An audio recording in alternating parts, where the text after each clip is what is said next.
ಇವತ್ತು 1 ವರ್ಷದ anniversary celebration ಮಾಡ್ತಾ ಇದ್ದೀವಿ. ಈಗ ನಮ್ಮ ಧರ್ಮಪತ್ನಿಯವರು ಮಾತಾಡ್ತಾರೆ. Happy 1 year anniversary both of you. Thank you. ನೀವು ಇವತ್ತು ಸಂಜೆಯಿಂದ ಕೇಳಿದ್ರಿ ಅಲ್ಲ, ನಮ್ದು ಆನಿವರ್ಸರಿ ಅಂತ ವಿಡಿಯೋ ಮಾಡಿಲ್ಲ. ಈಗ ವಿಡಿಯೋ ಮಾಡು. ಈಗ ಹೇಳಿದಾಳೆ ಇವತ್ತು ಗಾಡಿಯಲ್ಲಿ ಬರ್ತಾ ಓಡಾಡ್ಬೇಕು ಅನ್ನೋದು ಅದ್ ನನ್ನ ಎಂಟರ್ ಫ್ರೆಂಡ್ಸ್ ಫ್ಯಾಮಿಲಿಗೆ ಎಲ್ಲಾರ್ಗು ಗೊತ್ತು.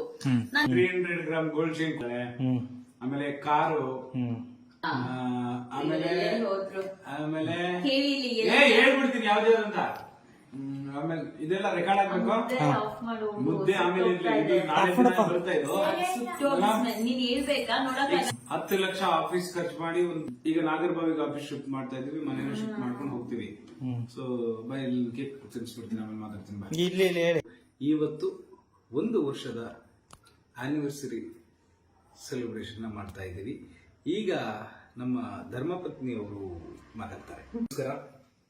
2023 ಅಕ್ಟೋಬರ್ 5ನೇ ತಾರೀಕು ಇದು ನಮ್ಮ ಇಬ್ಬರ ಜೀವನದಲ್ಲಿ ಬಹಳ ಮುಖ್ಯವಾದ ಮತ್ತೆ ಪವಿತ್ರವಾದ ದಿನ ಕೂಡ ಹೌದು.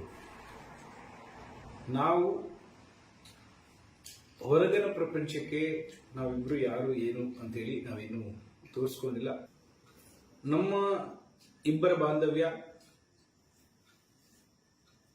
ನಮಗೆ ನಾವು ನಂಬಿರುವಂತ ದೇವರುಗಳು, ನಮ್ಮಲ್ಲಿ ಸಾಕಷ್ಟು ಜಗಳಗಳು, ಮನಸ್ತಾಪಗಳು ಎಷ್ಟೇ ಬಂದರೂ ಕೂಡ ಕೊನೆಯದಾಗಿ ಇಡೀ ಜಗತ್ತಲ್ಲಿ ನನಗಂತ ಒಂದು ಜೀವ ಹುಡ್ಕೊಂಡು ಬರುವಂತ ಜೀವ ಯಾವುದಾದ್ರೂ ಒಂದಿದೆ ಅಂದ್ರೆ ಆ ಜೀವ ಇದು. ಸಾಕಷ್ಟು ನೋವುಗಳನ್ನ ನೋಡಿದೀವಿ ನಮ್ಮ ಜೀವನದಲ್ಲಿ.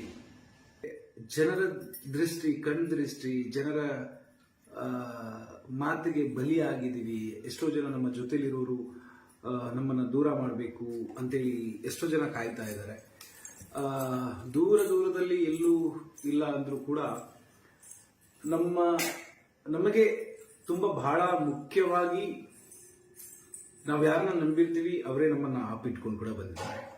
ಆದ್ರೂ ಕೂಡ ಇವತ್ತು 1 year ಕಳೆದಿದ್ದೀವಿ. ಒಂದು ಟಾರ್ಗೆಟ್ ಅಂತ ಏನ್ ಅನ್ಕೊಂಡಿದ್ದೀವಿ, ನಾವು ಹೀಗೆ ಬದುಕಬೇಕು ನಮ್ಮ ಜೀವನದಲ್ಲಿ. ನಾವು ಈ ಗುರಿ ಮುಟ್ಟಿದ ಮೇಲೆ ಅದ ನಂತರ ನಾವು ಜನರಿಗೆ ನಮ್ಮ ಬಗ್ಗೆ ಹೇಳಬೇಕು. ಅಲ್ಲಿವರೆಗೂ ನಾವು ಸೂರ್ಯ ಯಾರೋ ಸಂಧ್ಯಾ ಯಾರೋ ಹಾಗೆ ಜನರ ಮಧ್ಯೆ ಇದ್ದು ಬರ್ತಿದ್ದೀವಿ. ಆದ್ರೆ ನಾವು 1 ವರ್ಷಗಳಿಂದ ಈ ಜೊತೆಲಿ ಕಳೆದಂತ ಕಾಲ, ಆ ಕ್ಷಣ ಇದೆಲ್ಲ ನಮ್ಮಲ್ಲೇ ನೋವು ಬಂದಿರ್ಬೋದು. ಆದ್ರೆ ನಮ್ಮಲ್ಲಿ ಇರುವಂತ ಆ ಪ್ರೀತಿ ಒಂದು ಕ್ಷಣನೂ ಯಾವತ್ತೂ ಕಡಿಮೆ ಆಗಿಲ್ಲ. ಆ ನಂಬಿಕೆ ಅನ್ನೋದು ಒಂದು ಕ್ಷಣನೂ ಇಬ್ಬರಲ್ಲೂ ಕಡಿಮೆ ಆಗಿಲ್ಲ. ಕೆಲವು ಸಂದರ್ಭದಲ್ಲಿ ಜಗಳ ಆದಾಗ ಭಯ ಅನ್ನೋದು ಬಂದ್ಬಿಡುತ್ತೆ. ಅಯ್ಯೋ ಇವಳು ಹೋಗ್ಬಿಟ್ರೆ ನಾನೇನ್ ಮಾಡ್ಲಿ ಅನ್ನೋದು ನನಗೆ.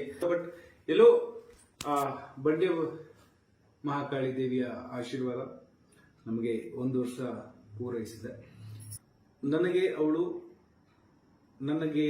ಹುಷಾರಿಲ್ದಿರೋ ಟೈಮಲ್ಲಿ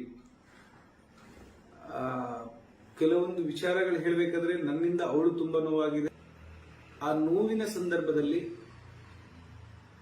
ಅವಳು ನನಗೆ ತಾಯಾಗಿ ನೋಡ್ಕೊಂಡಿದ್ದಾಳೆ.